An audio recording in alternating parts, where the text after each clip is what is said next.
नमस्ते, मेरा नाम है अभिनय आकाश और आप देखना शुरू कर चुके हैं प्रवाह साक्षी का खास कार्यक्रम मोस्ट रिलायबल इन्फॉर्मेशन यानी MRI। प्रधानमंत्री नरेंद्र मोदी 15 सितंबर से शुरू होने वाले संघाई सहयोग संगठन के शिखर सम्मेलन में शामिल होंगे। ये शिखर सम्मेलन उज्बेकिस्तान के समरकंद में आयोजित किया जाएगा। मौजूदा ट्रैवल शेड्यूल में पीएम मोदी की इस यात्रा के बारे में बताया गया। प्रधानमंत्री 14 सितंबर को समरकंद पहुंचेंगे और 2 दिवसीय शिखर बैठक में शामिल होंगे और 16 सितंबर को भारत लौट आएंगे। शिखर सम्मेलन 15 से 16 सितंबर को होगा। शिखर सम्मेलन में भारत की उपस्थिति महत्वपूर्ण है। भारत 2023 तक यानी 1 साल तक ग्रुप की अध्यक्षता करेगा।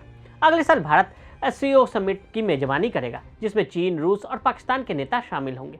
शिखर सम्मेलन के अलावा विभिन्न राष्ट्रों के राष्ट्राध्यक्षों के साथ पीएम मोदी की द्विपक्षीय बैठक होगी या नहीं, इस पर अभी जानकारी नहीं सामने आई। हालांकि उज्बेकिस्तान के राष्ट्रपति शवाकत मिर्जियोयेव और प्रधानमंत्री मोदी के बीच बैठक होना तय माना जा रहा है। प्रधानमंत्री नरेंद्र मोदी के अलावा चीनी राष्ट्रपति शी जिनपिंग, रूसी राष्ट्रपति व्लादिमीर पुतिन, पाकिस्तान के प्रधानमंत्री शहबाज शरीफ और ईरानी राष्ट्रपति इब्राहिम रईसी शिखर सम्मेलन में शामिल होंगे। इस साल का शिखर सम्मेलन दुनिया में कोविड महामारी की चपेट में आने के बाद पहली इन पर्सन मीट होगी। पिछला शिखर सम्मेलन जून 2019 में किर्गिस्तान के बिश्केक में आयोजित किया गया था। SCO क्या है? SCO मुख्य रूप से एक भू राजनीतिक और सुरक्षा संगठन है, जिसमें आर्थिक एकीकरण को आगे बढ़ाने के लिए समिति बुनियादी ढांचे समूह देश दुनिया की लगभग 1/3 भूमि पर नियंत्रण है और सालाना खरबों डॉलर का निर्यात करता है। SCO को नाटो के खिलाफ एक पूर्वी देशों के समूह के तौर पर देखा जाता है। संघाई सहयोग संगठन की स्थापना 26 अप्रैल 1996 को चीन के संघाई शहर में एक बैठक के दौरान हुई।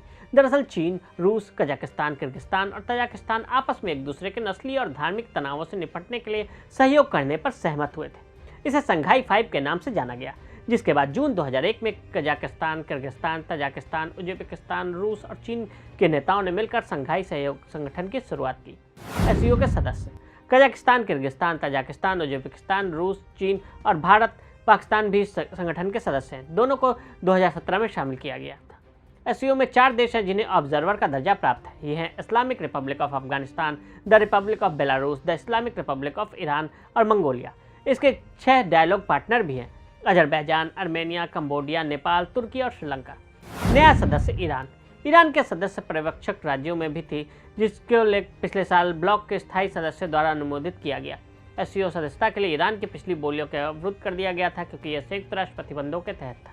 और तजाकिस्तान सहित कुछ सदस्य तजाकिस्तान के इस्लामी आंदोलन के लिए तेहरान के कथित समर्थन के खिलाफ इसके खिलाफ थे।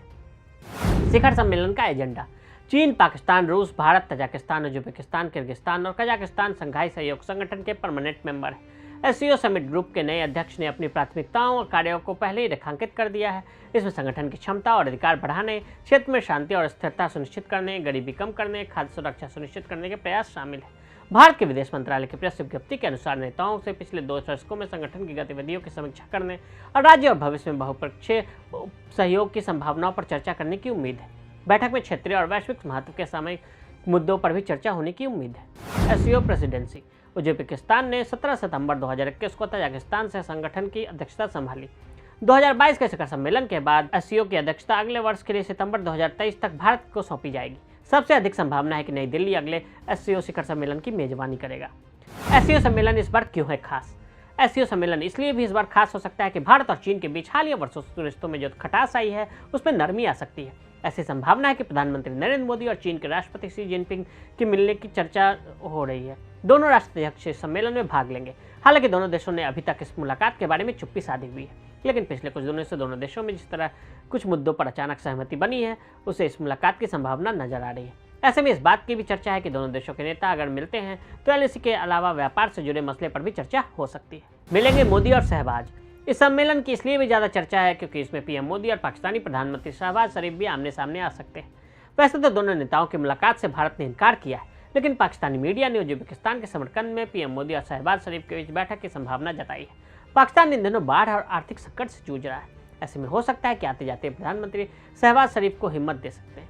इस बैठक का एक विशेष महत्व ये होगा कि दोनों देश पाकिस्तान और चीन के पास चर्चा के लिए उनके एजेंडे में कई विषय हैं। इसमें चीन और पाकिस्तान आर्थिक गलियारे, CPEC में तेजी और अर्थव्यवस्था के लिए चीनी वित्तीय सहायता शामिल है। तो आज हमने आपको संघाई सहयोग संगठन और पीएम मोदी के इसमें शामिल होने से जुड़ी बातें बताई। आज के लिए दी इजाजत। ऐसी रिपोर्ट्स को देखने के लिए प्रवाह साक्षी के साथ लगातार बने रहें। वीडियो को देखने के लिए फेसबुक, ट्विटर पर हमें फॉलो करें, यूट्यूब पर प्रवाह साक्षी को सब्सक्राइब करें।